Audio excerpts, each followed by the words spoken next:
Hello everyone, I am Arvind Mishra and today we are going to start the Central Islamic Land. Theme for class 11 history, and this chapter is very interesting chapter, although it's a big chapter, but we will go part by part and we'll have the comprehensive knowledge about this chapter, right? So this Central Islamic Land is lesson 4. This the history of Islam concerns the political, social, economic, and cultural development of Islamic civilization. Most historians believe that Islam originated in Mecca and Medina. In this chapter, that is chapter number 4 of history book, we are going to discuss the rise of Islam in Arabic region, right? Okay, this is my lesson plan. So after discussion we will have the comprehensive knowledge, will have the complete knowledge about the Islam, and that is our main criteria, main aim. Okay, the Central Islamic Land. The Islamic land brought three aspects of human being. I mean to say, three aspects means, the Islam is concerned its own distinctive religion. They have own distinctive community, and thereafter politics which was involved. So that is the main thing we have to cover, right? Okay. So first comes sources to understand the history of Central Islamic land. See, when we talk about the sources, that includes chronicles. Chronicles is written day to day as per the timeline, and then biography, that is semi-historical, records of let me put it down, records of the saying and doing of the Prophet, hadith. I mean Muhammad Sah, whatever he did, whatever he preached to his follower, that all compiled in the part of the hadith, and commentaries on the Quran, tafsir, that is also important valuable part to reconstruct. Then large collection of eyewitness, means people who visualized, who acknowledged the events. They transmitted, they accounted the events and transmitted over a period of time from one generation to another generation, from one place to another place, either by orally or on the paper, right? So this is also one important source. Next comes Christian chronicles written in Syriac, and besides that we have the legal text, we have the material remains still that are existing, we have numismatic, we have literary works such as stories, poem. All this gives a very detailed knowledge about the Islam, its origin, and all these things. Next comes the rise of Islam in Arabia, right? Okay, so Arab before Muhammad. So before Prophet Muhammad, Arabs were divided in the tribes, into the tribes, that is called Kabila. Kabila means a small groups, a small unit of people who were having the close relationship, who were having the blood relation. So they were called Bedouins. As such, they were nomadic people. Most of the Kabilas, most of the tribes were nomadic people. They were in search of their pasture, for their food, from one place to another place, right? And so almost all the Kabilas have their chief, basically chosen on the basis of family relation, but other than that they were given, the chief the chief has the kind of power, kind of wisdom, kind of generosity, because see, they used to often used to clash one another, right? So for that they required such type of leader which could lead their tribes easily. That is why personal courage and wisdom was given the priority.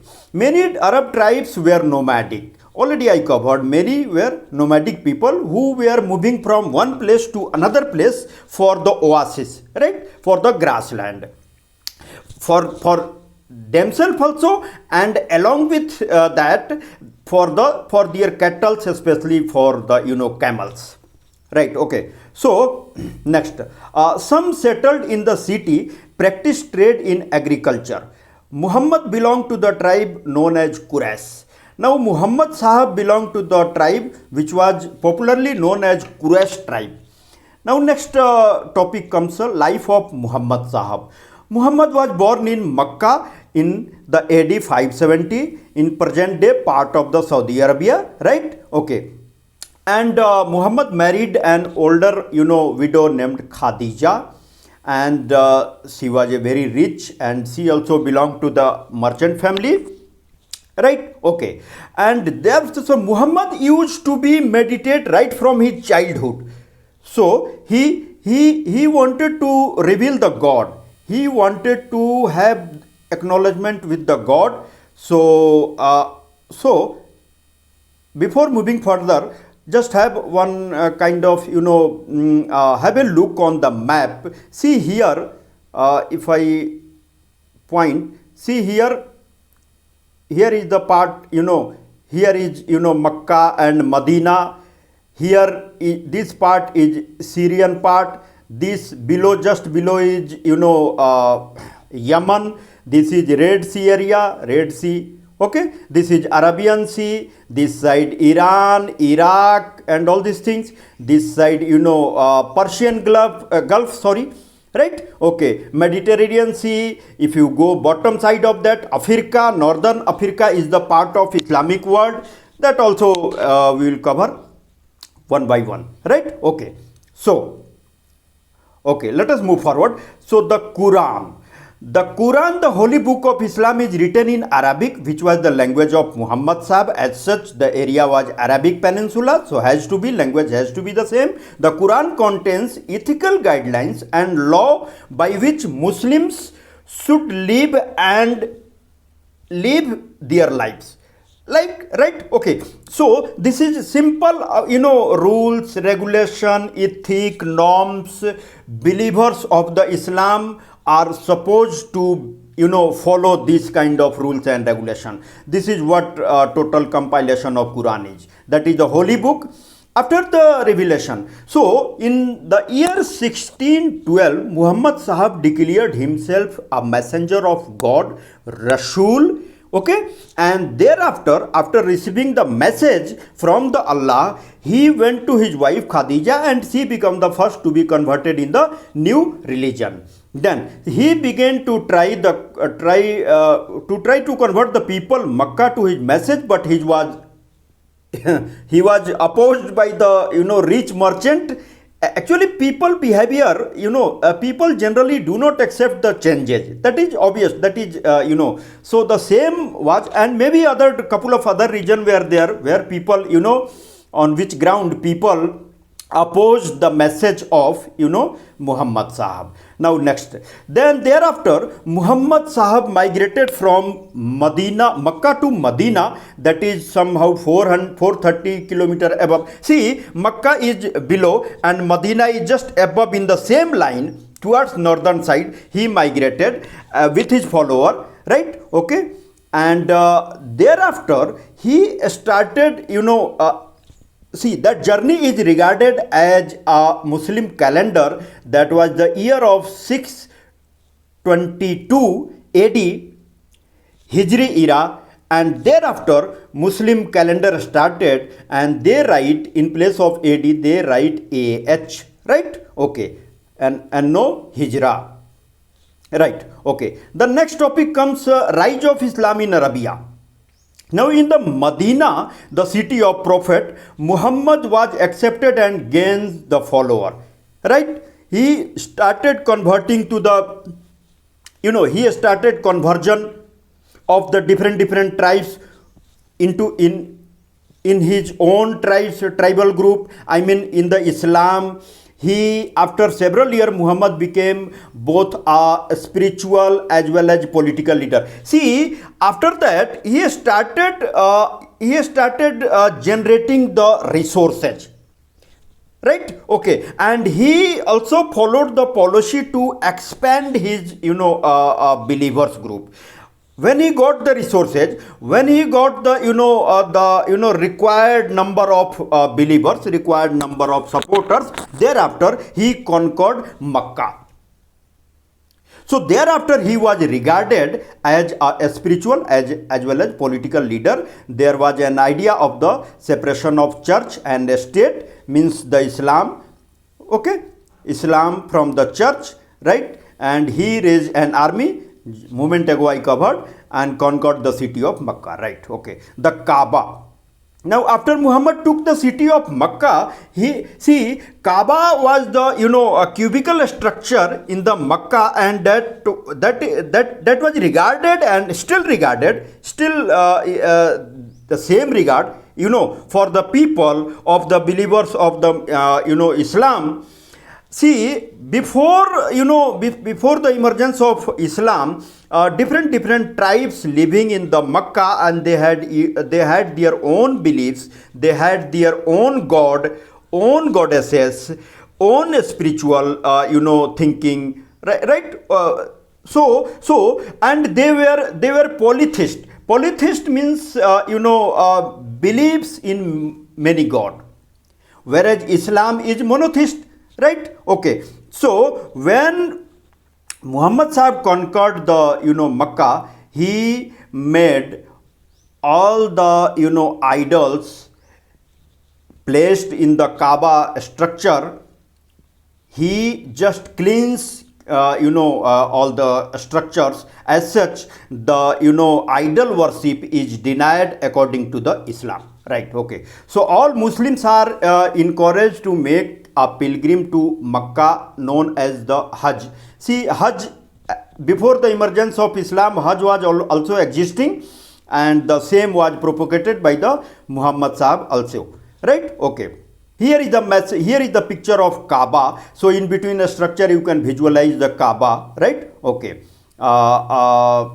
next, importance of Makkah. See, now Makkah, Makkah is located in between the trade route from Yemen to Syria. Yemen, just in the map already I pointed. Yemen just below Saudi Arabia, and Syria above Saudi Arabia, and Makkah, Medina in the Saudi Arabia. So same trade route, it was located Makkah, as far as Makkah was concerned. So that is why that is why the Makkah was important, and Kaaba like structure was also present in the Makkah. So it was important, it was important for both the purposes. The number one is for the trade purpose, and number two is for the pilgrims and all these things, religious purpose also. It was a important place which was considered, right? Okay, so already I told, was located on the crossroad. Here we can see here. Let me. Here is Medina, and here is Makkah, right? And just below this you find Yemen. Above you find somewhere Syria. So this was falling a line. Okay, so this you can visualize easily. Okay, right. Next, move forward. Principles and messages of Prophet Muhammad. Now, in already I covered in 612, the Prophet Sahab, I mean Muhammad Sahab, declared himself messenger of God, I mean Rasul, and thereafter he preached that Allah alone should be worshipped. None other than Allah is accepted as far as Islam is concerned, right? He preached that worship should involve simple rituals such as daily prayer. Now here we have to one thing we have to note that no rituals was required, nothing. He has given a simplest way, I mean, to pray, and that is just reciting the name, remembering the God name, or chanting the God name, so on and so forth. And that is called, salat, daily prayer. So it really made the people to accept such kind of simple thing, such kind of simple religion. Okay, so people did the same way. People responded same way. His followers should follow moral principles such as abstain from theft, okay, no stealing, distributing arms, okay, donating something, be bound together through common religious belief. Now this is the unique thing. This is a unique thing prevailing in the Islam, that is Muslim millat. I mean the concept of brotherhood. Everybody is connected, in the relation of brotherhood, and entire world is the kunba of God Allah. So everybody is associated somehow, right? Okay, so this is the belief system existing in the Islam, and that is the unique part to understand. Right? So he preached to found a single community of believers. So the first believer, the initial people who accepted the Islam, who followed the principle of Muhammad Sahab, and so that group of people are commonly known as Ummah. So what is Ummah? Ummah is none other than Muslim follower. Right? So today across the country, wherever Muslims are existing, they all are the part of the Ummah. I mean single belief system. Right? Okay. So let us, okay. They were promised salvation on the day of judgment. Okay. Now Muhammad Sahib has given, till the time you are on the earth, you will be given the resources from the earth. You will be given share from there. From there means from the resources, a share from the resources, and after death or post death, you will be on the day of judgment, that is called Qayamat. Okay, right? Fine. So on the day of Qayamat, you will be given the salvation by the God. You will be given, freedom by the God, and all these things. Mukti. In Hindi, it is Mukti. Or rather, we can say that you will be given the, heaven. So these kind of promises was, propagated by Muhammad Sahab. So people really attracted towards these. Okay, now next topic comes the teaching of Muhammad Sahab. So he told Islam is monotheistic. Already I covered, like Judaism and like Christianity, means believe in one God. That's all. Islam teaches a belief in afterlife, in an afterlife. Almost every religion believes, afterlife. Those who hope to achieve this afterlife must submit to the will of Allah. Now, those who want to, secure his post-dead life, or those who want to improve his post-dead life, that individual, has to submit,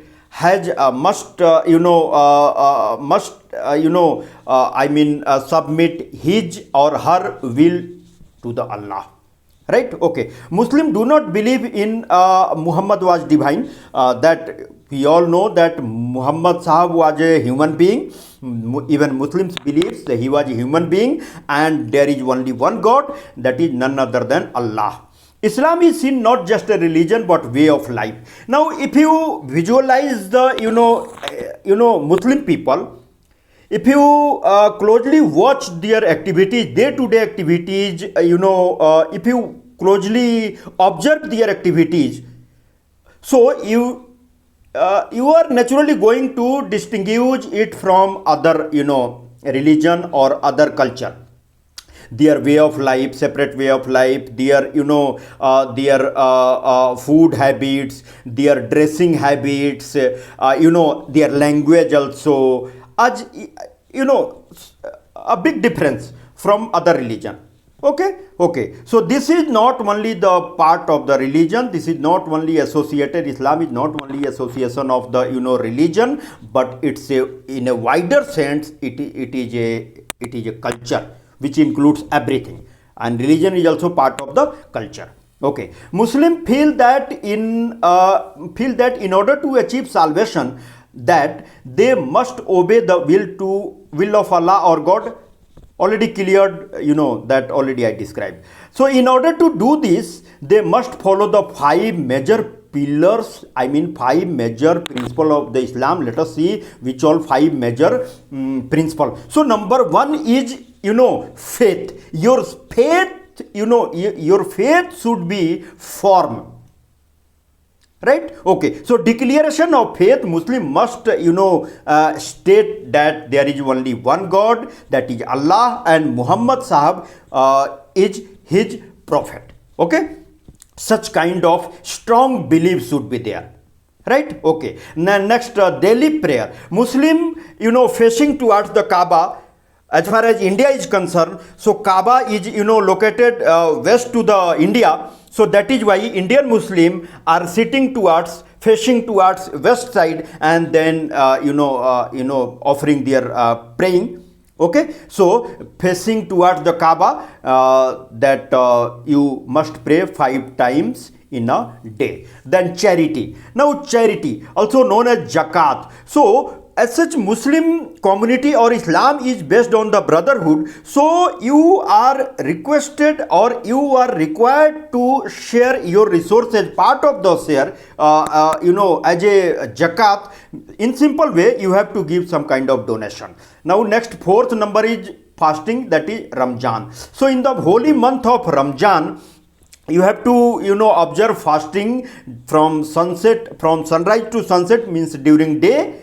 And in that period, in that whole particular month, you have to listen the teachings of the Quran. Okay, so this is the fourth teachings. Now fifth pillar, pilgrimage to Makkah. So if you are able, if you are